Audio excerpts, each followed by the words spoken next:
आ चुके हैं वापस। आज थोड़ा कुछ अलग ही सेटअप है, मतलब मैं दिखा नहीं पाऊंगा। मैं पता नहीं, मैं आपको बताऊं, मैं 1 घंटे से सेट कर रहा हूँ पूरा, और ये मुझे फाइनल अच्छा लगा। पहले के कुछ क्या बोलते हैं कट्स वट्स किए, और अभी ये फाइनल सेटअप मैंने शुरू किया है, तो देखते हैं कैसा जाता है। आज हम आजाद मूवी का रिव्यू करेंगे, और ये फिल्म वैसे तो कल ही आ गई थी इमरजेंसी के साथ। वैसे मैं बता दूं, कल गुजराती में 3 मूवीज क्लैश हुई, हिंदी में 2 ही। गुजराती में तारो थयो, जिसका हमने रिव्यू कर दिया ऑलरेडी। मैं आउट्रो में उसका वीडियो दे दूंगा, आप उधर से जाके चेक कर सकते हैं। छुट्टा छेड़ा और मालिक नहीं वार्ता, दोनों के शोज अवेलेबल नहीं थे, और कोई बोल भी नहीं रहा था अचानक से कि clash is not healthy for our industry. वो भी कोई कुछ बोला नहीं। खैर कोई बात नहीं, दूसरी बार ऐसा हुआ है। हिंदी में आए हैं आज़ाद और इमरजेंसी। इमरजेंसी का ऐसा है कि मैं स्किप कर रहा हूँ, क्योंकि मुझे पता है क्या होने वाला है उसमें, और देखते हैं वो उसको ओटीटी पे आके देख ही लेंगे। अभी हम आज़ाद की बात करते हैं। आज़ाद की कहानी एक्चुअली अगर आप देखें ना, तो 1920s में सेट है, मतलब प्री इंडिपेंडेंस बोल सकते हैं। और इसमें हमें अजय देवगन, अमान देवगन, जो कि आई थिंक उनके भांजे हैं या फिर भाई के बेटे हैं, मैं मुझे पता नहीं है। और रशा राशा या फिर रशा थदानी भी हमें देखने को मिलेंगी, जो रवीना टंडन और अनिल थदानी की बेटी है। पीयूष मिश्रा है, मोहित मलिक है, डायना पेंटी है, इतने लोग मेन रोल में है। डायरेक्टर है अभिषेक कपूर, जिन्होंने हमें बहुत अच्छी फिल्में दी है। काय पोछे, फिर चंडीगढ़ करे आशिकी मुझे पसंद आई थी, वियर्डली पसंद आई थी, मैं ऐसा कह सकता हूँ। और केदारनाथ और बहुत सी फिल्में हैं। तो इस फिल्म की अगर हम बात करें, जैसे कि मैंने स्टोरी की बात करूँ, तो 1920s में सेट है। गोविंद नाम का एक लड़का है, और जो रशा का कैरेक्टर, मैं उसका नाम भूल गया, तो वो है। और इसमें एक डाकू है, Vikram Singh, I think, I am if I am not wrong, जो भाग चुके हैं और आज़ादी के लिए लड़ाई लड़ रहे हैं, ऐसा हम कह सकते हैं। जहाँ पे हमें ब्रिटिशर्स के टाइम का एरा दिखाया जाता है, कि वहाँ पे लोगों को माइग्रेट करके दूसरी जगह पे, या फिर ऐसी एक स्टोरी है। वहाँ पे अमान देवगन, जो कि गोविंद है, वो एक दिन अजय देवगन से उनकी मुलाकात होती है। कैसे होती है वो मैं नहीं बताऊंगा। और उसके साथ ही साथ वो आजाद, जो कि अजय देवगन का घोड़ा भी होता है, जिसकी हमें पास्ट लाइफ भी दिखाई जाती है, इवन घोड़े की। तो ये भी एक अच्छी चीज है। तो वो उसका और इसकी एक अलग अलग नोकझोंक चल रही होती है, और साथ ही साथ में गोविंद और आजाद का एक क्या बोलते हैं खट्टा मीठा बॉन्ड बनते जाता है। उसके आगे क्या होता है वो आप जब देखेंगे तब आपको पता चलेगा। मैं अगर बात करूं, मुझे ये फिल्म ठीक ठाक से अच्छी लगी, मतलब एंटरटेनिंग मूवी है। फर्स्ट हाफ की जगह, जो बोल रहे हैं ना कि फर्स्ट हाफ बहुत डल है, फर्स्ट हाफ का ऐसा है कि मुझे तो पेस ही लगा, लाइक गुड पेस थी, ऐसा बोल सकते हैं। सेकंड हाफ स्ट्रेची लगा मेरे को, क्योंकि बहुत सी मिनट्स को ऐसा लगता है कि आगे खींच दी गई है, आगे खींचने की कोशिश की गई है, जिसकी कोई जरूरत नहीं थी। तो उसके ऊपर एक तो स्टोरी भी वही रिच वर्सेस पुअर, और एक गरीब को कोई ऐसा मिल जाता है, और उसके ऊपर तो ये एक स्टीरियोटाइप स्टोरी है। स्टोरी नई है भी और नहीं भी, ऐसा मैं बोल सकता हूँ। और क्लाइमेक्स जो है, कहीं कहीं पे आपको लगान की याद आती है तरीके से, अगर आप देखो तो ब्रिटिशर्स वाला माहौल सेट है वगैरह। तो ठीक है, मतलब बाकी तो अगर मैं बात करूँ, तो अभी पॉजिटिव्स नेगेटिव्स पे ही आते हैं सीधा। पहले नेगेटिव्स की बात कर लेते हैं। 2-3 नेगेटिव पॉइंट्स मैंने देखा है, कि मैं वही बोल रहा हूँ कि कब तक ये रिच एंड पुअर की लव स्टोरी में रिलाई करेंगे।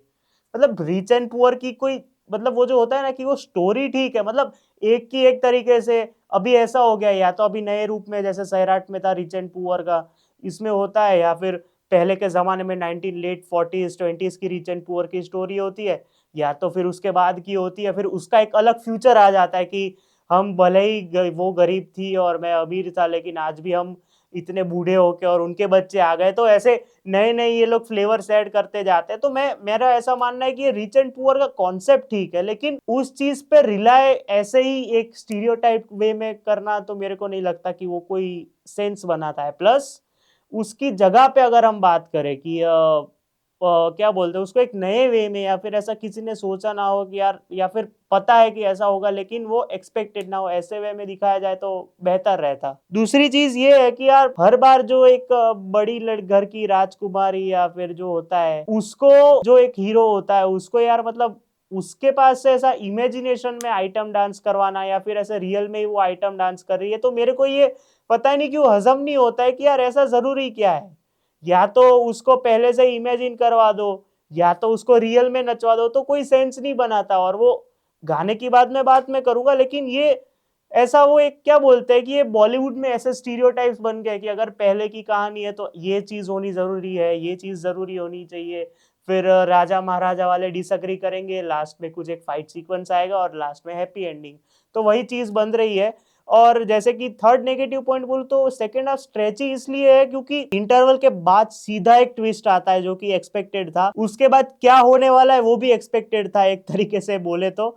लेकिन चीज यही है कि पर्टिकुलर सीन लेंथ होती है। देखो फर्स्ट हाफ में आपको अमन राशा से कला अलावा सिर्फ अजय देवगन ही दिखेंगे, अजय देवगन, मोहित मलिक और डायना पेंटी, ये तीन लोग दिखेंगे। सेकेंड हाफ पूरा अमन देवगन और राशा और पीयूष मिश्रा, मोहित मलिक के ऊपर फोकस किया गया है, जो कि ठीक है, लेकिन वो एक लेंथ फील होती है कि 2 घंटे 27 मिनट की पिक्चर है। अभी आप अगर देखें तो कुछ ज्यादा ओवर द टॉप से भी ओवर वाले डायलॉग्स एक दूसरे को फेंके जा रहे हैं। घोड़े की साथ की जो बॉन्डिंग है वो ठीक है, लेकिन उसके साथ में बार बार उसको टोंट मारने का, उसके साथ ज्यादा से ज्यादा बात करने की जो कोशिश होनी चाहिए, उसके जगह जो आजाद जो टाइटल है वो घोड़े के ऊपर जस्टिफाई सेकेंड हाफ में होते रह जाता है, ऐसा मैं बोल सकता हूँ। कोई बात नहीं, लेकिन अभी पॉजिटिव्स की बात करें तो देखो अभिषेक कपूर और अमित त्रिवेदी जब भी साथ है तो गाने बहुत बढ़िया है, सारे गाने इस फिल्म के बढ़िया है।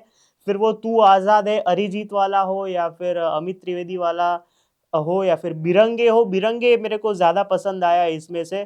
फिर उई अम्मा वाला भी अच्छा ही है, मतलब वो क्या बोलते हैं इनटू द ट्रेंड चल रहे हैं और अभी वो ट्रेंडिंग गाना है ही, लेकिन बहुत बढ़िया है, कैची सॉन्ग है ऐसा हम बोल सकते हैं। तो सारे गाने अच्छे हैं।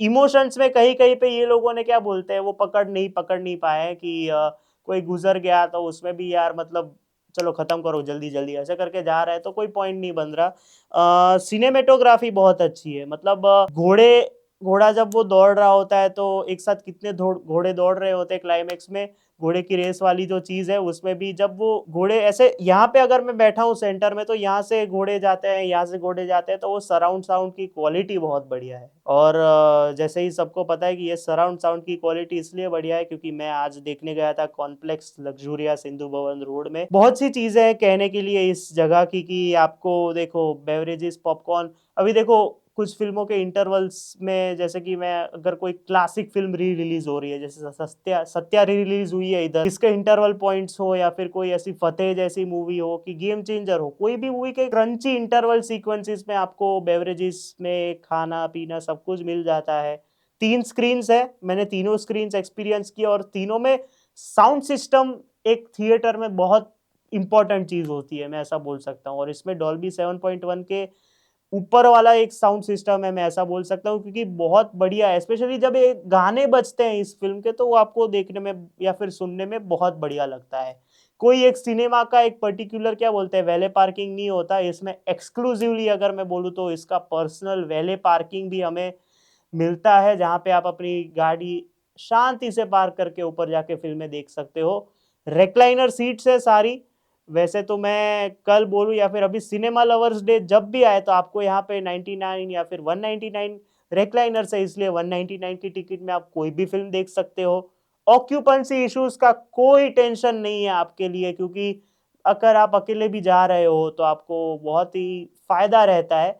और थिएटर के अंदर क्या होता है कि आपको कोई एक फोटो इंस्टा के लिए कुछ डालना होता है तो इधर एक अच्छे अच्छे स्पॉट्स भी है इंस्टा के लिए जहाँ पे आप फोटोज डाल सको। इवन इन थिएटर के अंदर भी ऐसे पूरी एक डिजाइंड थिएटर है जहाँ पे आप अपना फोटोज डाल सको बैठ के या फिर खड़े होके। मैं लिंक दे रहा हूँ इसके लोकेशन की डिस्क्रिप्शन में, जहाँ पे आप जरूर जाके चेकआउट कीजिए कॉम्प्लेक्स लग्जूरिया सिंधु भवन रोड को। बीजीएम और सॉन्ग्स बहुत बढ़िया है इस फिल्म के, मतलब बीजीएम इतना बढ़िया है, एक तो वो जो पूरा एक थ्रू आउट द फिल्म चल रहा है, और सॉन्ग्स की तो मैंने ऑलरेडी बात करी ही थी। बीजीएम इतना बढ़िया है कि आपको लगता है कि नहीं आप इन्वॉल्व रहते हो उतना तो फिल्म में कि आपको पकड़ नहीं रहती है, लेकिन वो आपको पता है कि उस सीरियस सिचुएशन में एक अच्छा बीजीएम चल रहा है, जहाँ पे एक ट्रायम्फ वाला बीजीएम होना चाहिए, तो वो भी बहुत बढ़िया लग रहा है इस फिल्म में। केमिस्ट्री की एक पर्टिकुलर बात करें, अमन और राशा की तो बाद में बात करते हैं, अमान, सॉरी मैं नाम भूल रहा हूँ, अमान और आजाद की केमिस्ट्री बहुत बढ़िया है। मतलब वो जो मैंने बोला कि खट्टी मीठी केमिस्ट्री है, फर्स्ट हाफ में बहुत अच्छे से कुछ हल्के लाइटर मूवमेंट्स है, फील गुड मूवमेंट्स है, मैं ऐसा बोल सकता हूँ। सेकेंड हाफ में जहाँ पे दोनों के कैरेक्टर्स या फिर इवन एनिमल को जिस तरह के रिएक्शंस दिए गए हैं, कि ऐसी फिल्मों में क्या होता है कि वो एनिमल टाइप को कुछ ज्यादा रिएक्शंस कभी कभी नहीं मिलते। इसमें जो बैलेंस दिया है अमान और आजाद के बीच में, फिर वो इमोशनल सीक्वेंसेस में हो, फिर वो फाइट बैक सीक्वेंसेस में हो, या फिर कॉमिक सीक्वेंसेस भी है इवन एक हॉर्स और एक पर्सन के बीच में, और एक क्या बोलते हैं कि एक जो एनिमल होता है और उसकी जो जिस तरह से एक क्या बोलते हैं पर्सन से किस तरह से इमोशंस जुड़ जाते हैं, उसको बहुत बढ़िया तरीके से समझाया है यहाँ पे अभिषेक कपूर ने। परफॉर्मेंसेस की बात करें तो अमान देवगन अच्छे हैं ऐसा लग रहा है। अभी तो फर्स्ट हाफ में उतना काम नहीं है, मैं ऐसा बोल सकता हूँ, क्योंकि चाचा स्लैश मामा मुझे नहीं पता क्या लगते हैं वो, उनका काम ज्यादा है। लेकिन सेकेंड हाफ में इज गुड, मैं ऐसा बोल सकता हूँ। राशा, देखो मैं राशा ही बोलूंगा, मेरी उम्र की है, वो 19 साल की है मेरी जितनी है। Is impressive. देखो मैं ये कोई वो क्या बोलते हैं बायसनेस नहीं है, लेकिन जो एक क्या बोलते हैं एक जो एक एक्ट्रेस में वो जो एक क्या बोलते हैं एक नखरा नखरे होने चाहिए, फिर वो इमोशंस भले ही कैप्चर ना हो लेकिन आंखों से बात करने की एक चीज होनी चाहिए। क्यूट तो वो है ही, देखो कोई चीज सेंस या फिर कुछ है ही नहीं। उसमें डांस की जो एबिलिटी है, इसमें डांस में जहाँ पे उसका जो वो गाना अभी जो वायरल हो रहा है हुई अम्मा वाला, उसमें जो उसने रिएक्शंस या फिर एक्सप्रेशंस दिखा है वो बहुत बढ़िया है। डायलॉग डिलीवरी में कहीं कहीं पे आपको लगता है कि सेम टोन में जा रही है, लेकिन जहाँ पे अमान के साथ सीन्स है वहां पे जिस तरह से वो रिएक्शंस देती है, जहाँ पे गुस्सा होना है वहां पे गुस्सा होती है, क्यूटनेस अच्छे से दिखा रही है, तो ओवरऑल उसका काम अच्छा है। तीसरा जिसका काम मुझे बहुत इंप्रेसिव लगा लेकिन उसका काम बहुत कम है, वो है मोहित मलिक। मोहित मलिक को एज अ विलन मैं कभी सोचा नहीं था देखूंगा, लेकिन उसने अपनी एक छाप छोड़ी है कि मैं ये भी कर सकता हूँ। मैं इतना ही बोलूंगा क्योंकि लगता है कि यार वो डैम स्ट्रांग लगता है। डायना पेंटी का एक कैमियो भी है ऐसा हम बोल सकते हैं, सपोर्टिंग रोल है जिसकी जरूरत थी नहीं थी मुझे पता नहीं है, एक तरीके से देखो तो नहीं थी, कि अजय देवगन का भी एक लव एंगल दिखाने की जरूरत पड़ गई, कुछ और तरीके से दिखाते तो भी चल जाता। अजय देवगन का काम अच्छा है एज ऑलवेज। आंखों से बातें करने वालों को क्या है यार, मतलब क्या ही गम है, स्पेशली अजय देवगन जैसे एक्टर को, कि वो आंखों से बात कर लेते हैं उधर ही अपन खत्म हो जाते हैं। ऐसे आंखों से बात करने वाले वही बंदे हैं, और काम अच्छा है। तो ओवरऑल आजाद एक अच्छी एंटरटेनिंग फिल्म है। मैं उतना भी नहीं बोलूंगा ये आरएसवीपी की तरफ से आती है, फिर भी वो कंटेंट नया नहीं है ऐसा मैं बोल सकता हूँ। अच्छी है, आप टाइम पास के लिए देख सकते हो, फैमिली के साथ जाके देख सकते हो, और कॉम्प्लेक्स लग्जूरी या सिंधु भवन रोड में जाते हो फैमिली के साथ तो और अच्छी बात है। मिलते हैं, लेकिन उससे पहले मैं स्टार्स दे दूं, मैं भूल गया यार। मेरी तरफ से इस फिल्म को मैं डिसाइड नहीं कर पा रहा, 2.5 दूं कि 3 दूं यार। मजा तो आया है तो 3 स्टार दूंगा मैं इस फिल्म को। मिलते हैं अगले वीडियो में, तब तक के लिए बाय। अच्छा सुनो रुको, अभी ये सब उठाना उठाना भी है तो मदद कर दोगे? अरे किधर जा रहे हो भाई, अरे कर दो यार मदद।